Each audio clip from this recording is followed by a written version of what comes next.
বিজনী সমষ্টিৰ নৱনিৰ্বাচিত বিধায়ক অৰূপ কুমাৰ দে ডাঙৰীয়াক অসম বিধানসভা লাইভৰ তৰফৰ পৰা পোনপ্ৰথমে অভিনন্দন জ্ঞাপন কৰিলোঁ।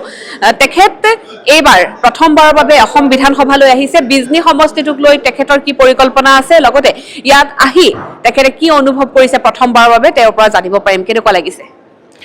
বহুত ভাল অনুভৱ, বহুত ভাল লাগিছে। First time experience from Assam legislative assembly. আগতে মই BTC চৰকাৰৰ লগত আছিলোঁ, এক্সিকিউটিভ মেম্বাৰ আছিলোঁ। ফাৰ্ষ্ট টাইম অপৰচুনিটি পালোঁ আৰু I would like to thank from my gratitude heart বিজনীবাসী ৰাইজক যে মোক আজি তেখেতৰ সমস্যা যিবিলাক সমস্যা আজিলৈকে সমাধান হোৱা নাই, এই সমস্যাবিলাক সমাধান কৰিব বা ৰিকভাৰী হোৱাৰ কাৰণে মোক ইয়াতে জয়ী কৰাই যে পঠাইছে, সেইকাৰণে মই আগন্তুক 5টা বছৰৰ ভিতৰত মই যিমান পাৰোঁ ইমান কাম কৰিম। কাৰণ 126টা বিধানসভা সমষ্টি আৰু প্ৰত্যেকটা সমষ্টি উন্নয়ন হ'ব লাগিব। তো সেইকাৰণে পেৰালেলি গতানুগতিকভাৱে ময়ো মোৰ সমষ্টিত নিশ্চয় ডেভেলপ হ'ব। কাৰণ মই BJPৰ পৰা জয়ী হৈ আহিছোঁ আৰু BTCত জানে যে আমি ND হিচাপে আমি প্ৰতিনিধিত্ব কৰিছোঁ। সেইকাৰণে মই BPF, BJP, AGP তিনিটা দলৰে বিধায়ক।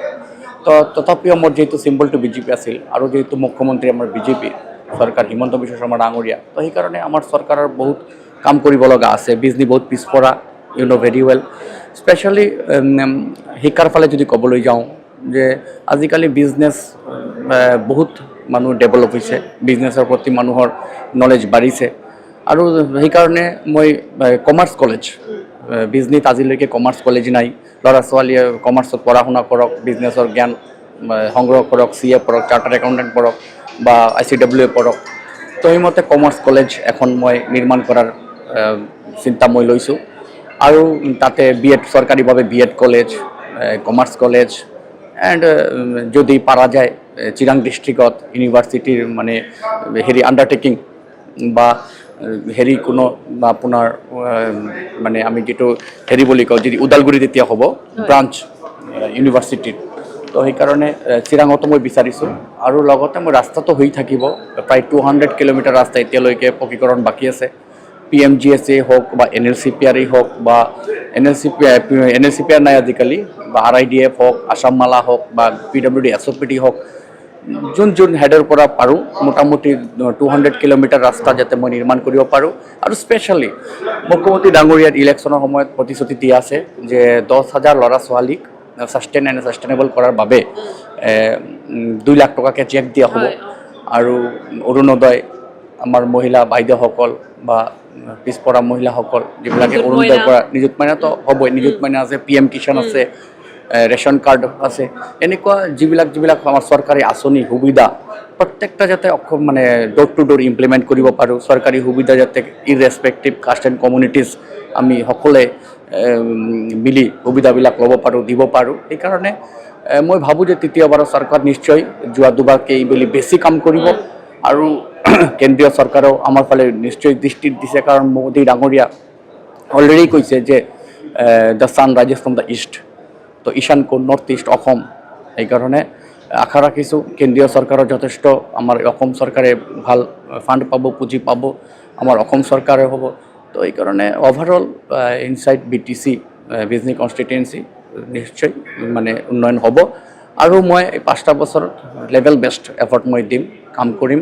প্ৰত্যেক কাষ্ট কমিউনিটি মই সন্মান দিম আৰু প্ৰত্যেক কাষ্ট কমিউনিটিৰ যিমান কাৰোবাৰ দুখীয়া দৰিদ্ৰ পৰিয়ালৰ অপাৰেশ্যনৰ ক্ষেত্ৰত অপাৰেশ্যন কৰিব লাগে, kidney stone, gold bladder stone, এইবিলাকো যাতে সমস্যাৰ সন্মুখীন হ'ব নালাগে, কেনেকুৱা হস্পিটেলাইজ কৰাই পেলাই চৰকাৰী সুবিধা ৰেচন কাৰ্ডৰ মাধ্যমত যে 5 লাখ টকাৰ কভাৰেজ সেইটো যাতে ইমপ্লিমেণ্ট কৰা হ'ব, এই এৱাৰনেছ প্ৰগ্ৰামবিলাক কৰিম। বহুতে ৰেচন কাৰ্ড লৈ বহি আছে, বেমাৰত ভুগি আছে, কিন্তু তেওঁলোকে দে ডোণ্ট নো দ্য প্ৰচিডিউৰ।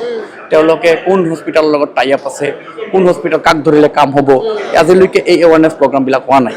তো যাৰ কাৰণে মই সেই কামবিলাকত গুৰুত্ব দিম যাতে ৰেচন কাৰ্ডৰ যে সুবিধাবিলাক চৰকাৰে দিছে কেনেকৈ ল'ব পাৰে সেই কামবিলাক মই কৰিম। হয় আৰু মুখ্যমন্ত্ৰী ডক্টৰ হিমন্ত বিশ্ব শৰ্মাৰ নেতৃত্বত আপোনালোকে কাম কৰি যাওক তেখেতৰ দৰে এজন মুখ্যমন্ত্ৰীৰ নেতৃত্বত কাম কৰিবলৈ সুবিধা পাইছে আপোনালোকৰ কাৰণে পৰম সৌভাগ্য আৰু লগতে তেখেতে যি পূৰ্বতে ইউনিফৰ্ম চিভিল কোডৰ কথা কৈছিলে যিখন আমি UCC বুলি কওঁ UCC বিল আজি সদনত উত্থাপন হৈছে লগতে অজন্তা নেওগ ডাঙৰীয়ানীয়ে যি 33% সংৰক্ষণৰ কথা লোকসভা আৰু বিধানসভাত মহিলা সংৰক্ষণৰ যি 33% সংৰক্ষণৰ কথাটো আহি পৰিছে তেখেতে সেইখন আজি সেইটো প্ৰস্তাৱ দাঙি ধৰিছে কি ক'ব এই প্ৰসংগত নিশ্চয় UCC আহিব লাগে কাৰণ এতিয়া দেশ বহুত আগবাঢ়ি গৈছে আৰু সকলোৱে যিটো নিয়ম মানি চলি আছে পালন কৰি আছে সেই নিয়ম as a democratic as a Indian constitution যি লটো এটাই হ'ব লাগে লটো দুটা হ'ব নালাগে তো সেইকাৰণে মানে